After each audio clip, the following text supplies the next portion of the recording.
नमस्कार साथियों, इस समय हमारे साथ मौजूद हैं पूर्व केंद्रीय ग्रामीण विकास राज्य मंत्री प्रदीप जैनादेश साहब। जैन साहब, 1989 के बाद से अब तक उत्तर प्रदेश में सरकार नहीं है, तो किस विजन के साथ आप लोग 2022 के चुनाव में उतरे हैं? हमने देश की आज़ादी में एक शहादत का इतिहास बनाया और हम लोगों का एक ही लक्ष्य है कि उत्तर प्रदेश विकास की मुख्य धारा में जुड़े। 1989 में जब हमारी सरकार थी तो ना बेरोजगारी थी, ना अपराध था और ना महिला उत्पीड़न था।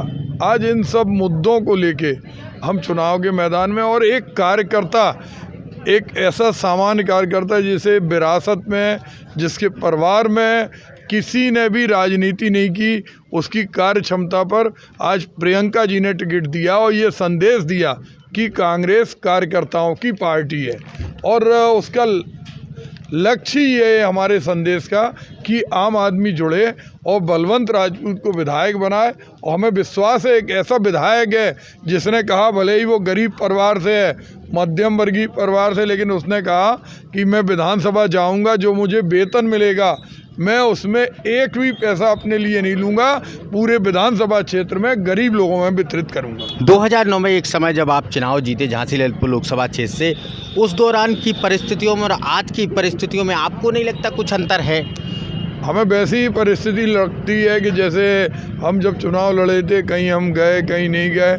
आज भी हम देखते हैं हर आदमी को लगता है कि उसके घर में उनकी बेटी को स्कूटी मिलना चाहिए, किसानों का कर्जा माफ़ होना चाहिए, बिजली का बिल हाफ होना चाहिए, 10 लाख रुपए इलाज के लिए मिलना चाहिए, बस में बहनों के लिए यात्रा फ्री होना चाहिए।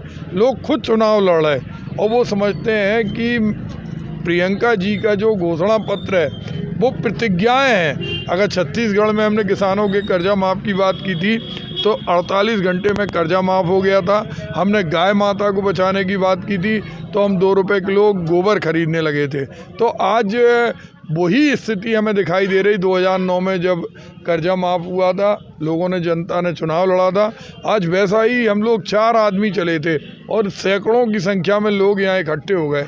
और एक गरीब कैंडिडेट जिसके ऊपर बेईमानी का एक दाग नहीं है, जो वर्तमान में दूसरी पार्टियों के प्रत्याशी हैं, उनके पास अकूत संपत्ति है और उन्होंने कैसा धन कमाया सब जानते।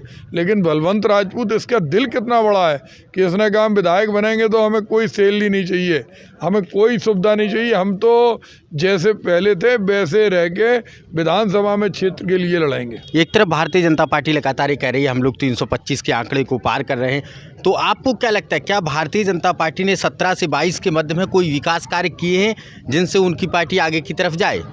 भारतीय जनता पार्टी की तो हवा निकल गई पहले ही चरण में।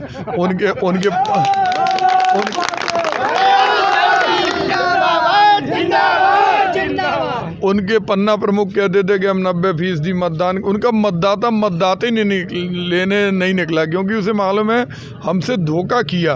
आज योगी बाबा काम की बात नहीं करते, रोटी की बात नहीं करते, सिर्फ अरे भैया तुमसे बड़े बड़े साधु हर गांव में हैं, हम लोग उनके सामने श्रद्धा से सिर झुकाते हैं, हमें उनके उपदेश की ज़रूरत नहीं है, हमारे खाली पेट को रोटी की ज़रूरत है। तो जो उत्तर प्रदेश में ये 325 की बात कर रहा है, ये वैसा ही जुमला है जैसे इन्होंने कहा था काला धन आएगा, 15 लाख रुपए खाते में जाएंगे, 2.5 करोड़ को रोज़गार मिलेगा, बुलेट ट्रेन आएगी, स्मार्ट सिटी बनेगी। वैसे इनकी 325 भी एक बहुत बड़ा जुमला है। दूसरी तरफ समाजवादी पार्टी कहती है हम 400 प्लस जा रहे हैं, तो इसके बारे में आप क्या कहें? देखिए, दोनों ही एक ही विचारधारा की ABC टीमें हैं। समाजवादी पार्टी, बहुजन समाज पार्टी और भारतीय जनता पार्टी, इन तीनों का लक्ष्य एक ही है, विकास से उत्तर प्रदेश को रोकना। आप बताइए, इतनी बार सपा की सरकार आई, BSP की सरकार आई, इन्होंने कुछ किया? छीनने का काम किया।